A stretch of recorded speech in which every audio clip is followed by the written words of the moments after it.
Who was the ludicrously powerful brother of Mace Windu, and why did some believe he was actually approaching the level of Anakin Skywalker? Greetings, and welcome back to the archives. Mace Windu's origins are not something that is oftentimes explored. Unlike many Jedi, who are only familiar with the halls of the Jedi Temple, Mace Windu has a detailed family history, as well as a tribe where he originates. His homeworld of Haruun Kal, and his people of the Karunai, a race of humans who have the unique genetic trait of all of them being sensitive to the Force. They have an interesting tribal system as well, where whatever clan one is born into is the equivalent of their blood family. Mace was born into the tribe of Windu, and was assumed to be the last of his clan. Yet, there was one more who survived the extinction of the tribe Windu. That was Kar Vaster. In the Legend Shatterpoint novel, we learn of a man who is Mace Windu's tribe brother, a man so powerful that Mace himself said that he couldn't defeat him on his very best day, and one who Mace Windu claimed carried with him the raw potential of Grand Master Yoda.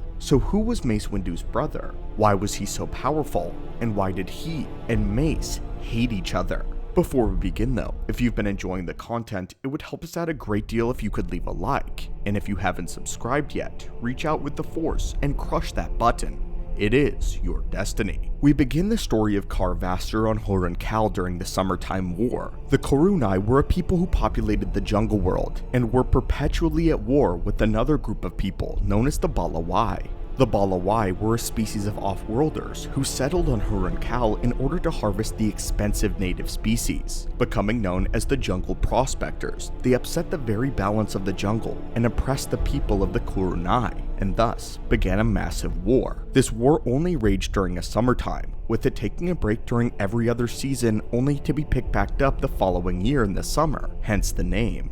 It would be during this war that a young Kar Vaster's life would be altered forever. Kar was already a remarkable boy by birth, and even though all of the Karunai people had an innate connection to the Force, which they called the Pele Kotan, which translates to the jungle mind, Kar Vaster was born with much more potent ability. His rage and connection would be awakened when the young Vaster watched his entire family be slaughtered by the Balawai jungle prospectors. No one is certain how Kar Vaster managed to survive this event, and even he has refused to speak of it. But from that point on, the vicious jungle became the home of Kar Vaster, his parent, his teacher.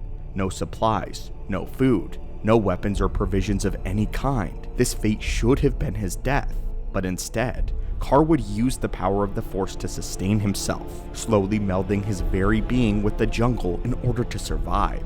Slowly, he became wild, losing the ability to even speak like a normal individual. Windu would later theorize that this was the price that he paid for his survival, trading his very humanity for insane amounts of power. He would now only be able to communicate through grunts, growls, and animalistic roars, but could telepathically communicate with those that were gifted in the Force. During his stay in the jungle, Kar Vaster would come across an ancient Jedi starship, with it being legend that this was the same ship that his ancestors first arrived on Haruun Kal on. From the hull and the shields, Kar Vaster forged two axe-shaped vibro shields, one that he wore with each arm. These would become his effective signature weaponry, as they were bladed on each edge, while still functioning as a shield. Beyond this, the axes had a superconductor wired into them, thus maintaining a constant temperature throughout the metal, rendering them completely blaster as well as lightsaber proof. But the shields and this new way of speech were not the only gifts given to Kar Vaster by the jungle, but also an insane amount of power and ability to touch the Force. His struggle had unlocked something deep within himself, something terribly dark, and when the Karunai locals heard of him, he became something of a legend, one that they attributed the name of Lord Pelek, roughly translating to the Jungle Master or Jungle Shaman. But this name was not an honorary one, but one of fear.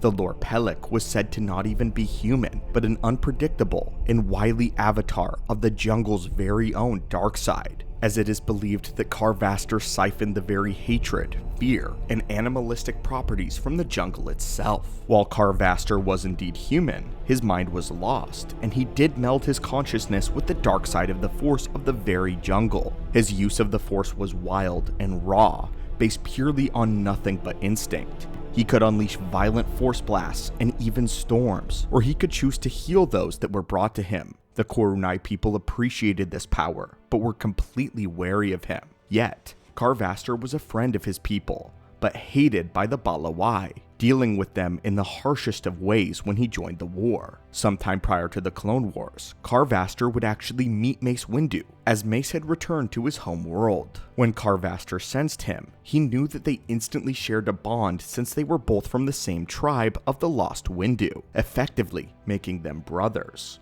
While he was there, Mace Windu shared stories of the Jedi Knights and told the Korunai people who they really were. Inflated with the tales, Carvaster would soon set out to form his own version of the Jedi, inspired by his long-lost brother.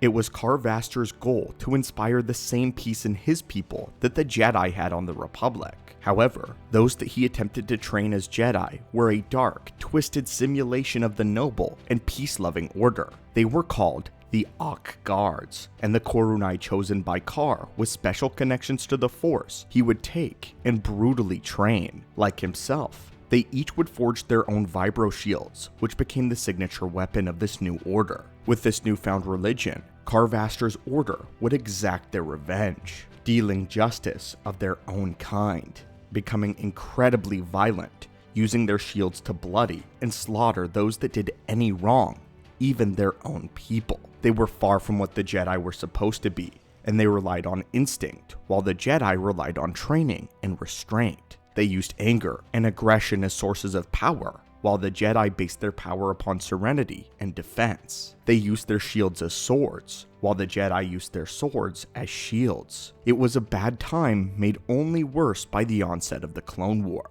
In Legends, Depa Billaba would be sent to Haruun Kal to be the Jedi General in the liberation effort, the reason being that the Balawai had sided with the Separatists and were receiving Confederate aid on the world. The Summertime War became one of extinction, as enemies were eliminated on sight regardless of their age or place in society. The Korunai people were losing the war very badly, even with the seemingly invincible New Order. Unfortunately, as the Republic and Depa Billaba came to help, Depa's mind would be affected by the darkness of the jungle itself. The horrors of the war were catching up to her, as she was a wielder of Vapad, and unlike how her master had taught her, she was unable to expel the large amounts of darkness that she was taking within herself. And Depa slowly began to lose her Jedi path, using more and more of her own internal darkness. Her Vapad became Juyo, and she fell to the dark side. This would be when Windu was personally sent to deal with the situation, his home planet, his lightsaber style, his Padawan,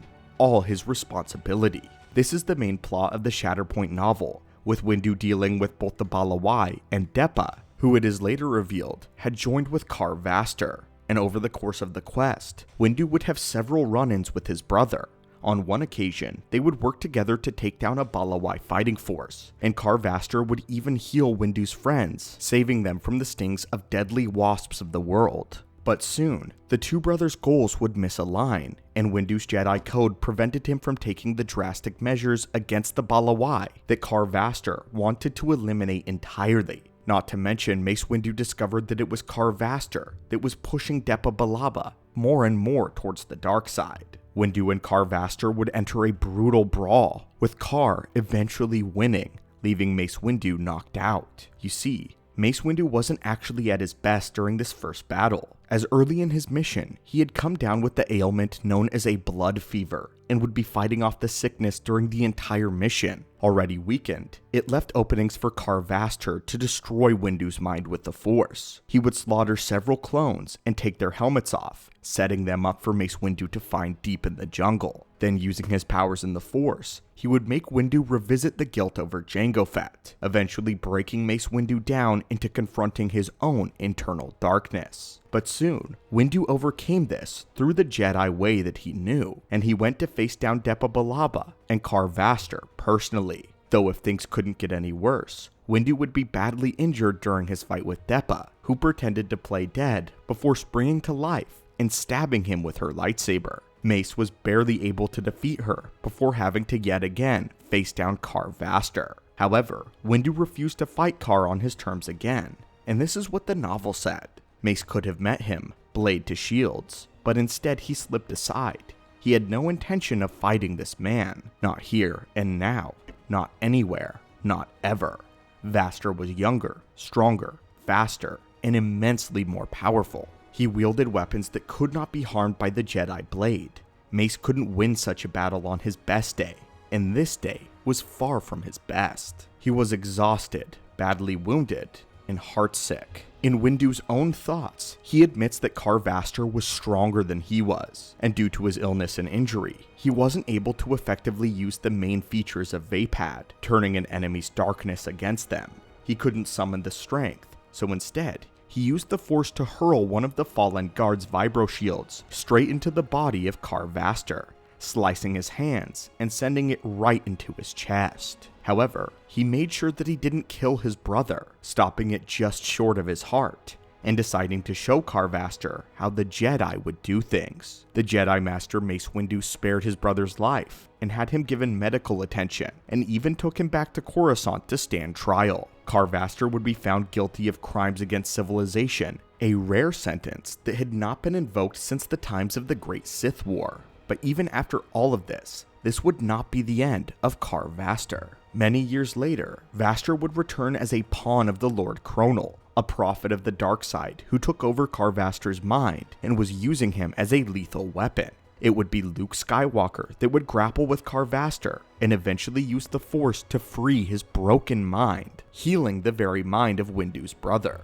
Although Vaster was no friend of the Jedi, he was greatly appreciative of Luke Skywalker and how he had freed him, eventually joining with the new Grand Master and taking down Lord Kronal, and then venturing off into obscurity, the last line of Tribe Windu. But anyway, my friends, this was the story of Mace Windu's insanely powerful brother. It's amazing to me that we actually find someone who was born exceptionally strong in the Force on the level of someone like Yoda and Windu that is not discovered by the Jedi or the Sith. Oftentimes it can be easy to believe that all with great power have already been found by the Jedi, but it is stories like this that remind us of the few that have slipped through the cracks and make problems of themselves in other ways. Having said that though, Force sensitivity is already rare, and being greatly potent in one's connection is a very, very small percentage. I think characters like these are best used very sparingly, so as not to diminish the skills and powers of Jedi and Sith that have worked to gain notoriety.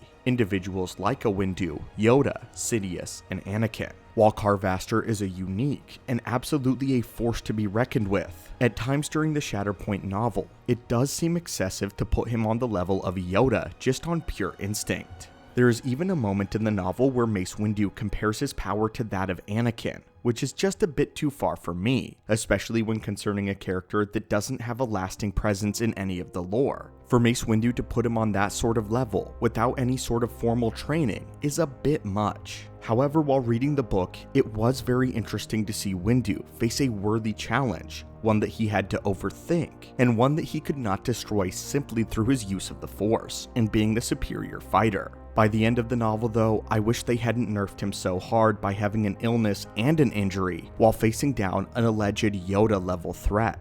But those are just a few small critiques. One of my favorite aspects of the character of Vaster is actually how his story ends, and how his mind is freed by Luke Skywalker, being exceptionally powerful, but ultimately in the end, living out a life of relative peace and obscurity. But now I want to hear your thoughts on the story of Vaster. What are your thoughts on this Yoda level, Anakin level threat? Do you think that Mace Windu was exaggerating in this moment? And what are your thoughts on the man that mastered the dark side of the jungle? Or rather, the jungle mastered him. Thank you as always, my friends, so much for watching. May the Force be with you, and I hope you're having an amazing day.